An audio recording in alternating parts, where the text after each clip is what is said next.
Good afternoon, Lisa Homa here. Hope you're all having a great day. I'd like to welcome you to NUR 320, Health and Social Policy.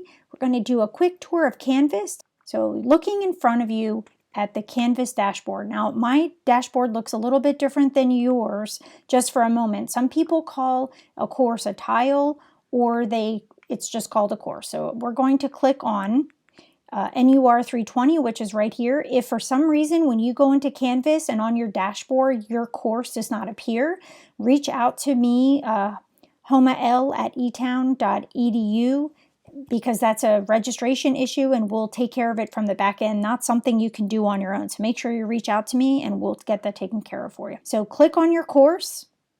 Now my course is going to look a little different just for a minute. So what's different about my screen now, it has like a pink or a magenta color around it. I'm in student view, so this is what it should look like for you. You are seeing the course before it is published and turned over to the faculty, so you are getting to see what even our faculty don't tell anyone. Okay, so on this left-hand side, if you could see over here, there's like a gray navigation bar. This is our global navigation bar, and there's a couple things that are important for you. If you get caught somewhere and you don't know where to go, you get stuck in a module and you just can't figure out how to get out, you get lost, good place, an escape button, sort of, in Canvas is up here on the eTown E logo. Anywhere within Canvas, if you click on the E logo, it will get you right back out to the dashboard where you see your course.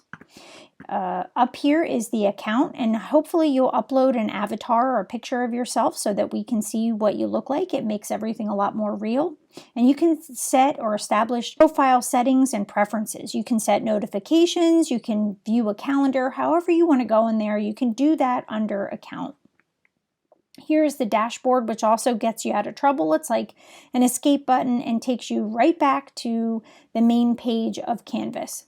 If you are taking more than one course at a time, you can locate it here in Courses. Calendar will show you the course calendar when your assignments are due and things like that. Inbox, we reserve this. We generally don't send anything through the inbox here in Canvas unless we have a whole programmatic, something important that happened that's urgent that we want everyone to know about. And that is our way of our program of informing our students. Let's say when a new handbook is released or something like that, we will send them from time to time. History, and then the most important thing to you is right down here, this question mark is the Canvas help button.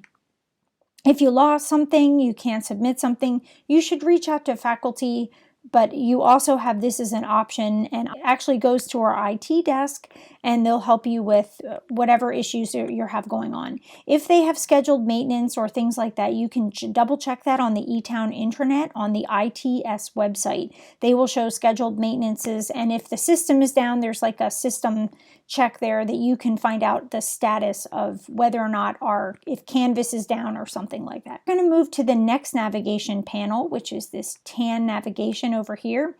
This is like the main brain of our course. So there's a couple things. If you ever get lost and you don't know, again, within the course, you can always hit the home button and it'll always bring you back to the screen. Now, when you see this live and your professor has it, right here will be all filled out with your professor information and the most preferred way to reach your instructor at that time. Another thing that's important is the course syllabus, and that's right up here. So why do we care about the syllabus? Well, faculty and students should care about the syllabus. It's our contract between the two of us. It shows what the consequences are for late work. It shows all those things. The most important place to go here, there's two most important places to go. One, it's modules. So if you want to know, let's click on modules and let's see where it goes. Once you get to know one course, they will all pretty much look the same. We always have a getting started, so these are like tutorials about Canvas if you want to get to know them. We have course introductions, and this is the nursing program. It's in every single course. So even though there is no clinical in this course, you can get ready for clinical in our clinical sections to know what's expected for them, clinical policies, and things like that. We have this feature, it's called the Course Q&A discussion board. What's important about that is if you have a question about an assignment or where to put things or to submit things, then generally we know as faculty that our student, that If you have the question, somebody else has the same question. So we encourage you to go on this discussion board. Now, what I would not put on there is something sensitive and personal that only you would want to share with the faculty. But if it's public information like, hey, I don't get about this assignment or whatever, that's a great place to post all your questions. Here's an APA resource like quick guides to help you understand APA better.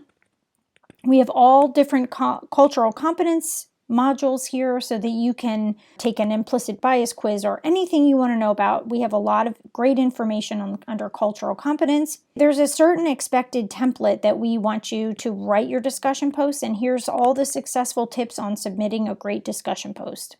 You can connect right to the library, and there's great resources here. Again, information on our program theoretical framework. If you need writing assistance, we offer 2 forms of writing assistance. The first is we have the writing wing you can connect here. And also over on this other global navigation, we have a smart thinking tutoring. It's free to all of our students. You use the same login to get into Smart Thinking as you would to get into Canvas or anywhere else within the college. And then I need help. So this is like I'm having a really bad day and there's just everything's going wrong. These are numbers to reach out, and my number is here, so you can always reach out to me and text whatever it is that you need. And then water coolers like, hey, let's hang out and talk and get to know each other before my course begins, and that's no problem. Okay. So we're going to keep scrolling down. Another important place for you to go is grades. So I won't be going in here. You'll be very limited in what you see. But the grades, we post grades. The minute we put them up, you should be able to see your cumulative average at any given point in time. You can get your textbooks here. So if you go to the textbooks, it connects right here. So you can get, we have a new textbook policy happening. You can get electronic textbooks. Our courses are 5 weeks long, and each week is listed under a module. So you'll have module 1 through 5. And in each week, let's just go to, there's an overview. And if you go on to the overview and to-do list, which I'm going to, I switched out of student view because you couldn't see it any other way. We go through what topics we're going to be talking about and basically what homework that you have to look forward to here. You can use the back arrow to get out, or you could just go back to the modules button. Student learning outcomes are under outcomes. Your required reading lists, your lessons, so there's lecture. Your homework is here under assignments, and then there's always a summary. That's pretty much the guts of everything you need to know. I'd like to again welcome you to NUR 320 Health and Social Policy. I hope you have a great experience, and the faculty and I, we're really looking forward to having you. Have a great day.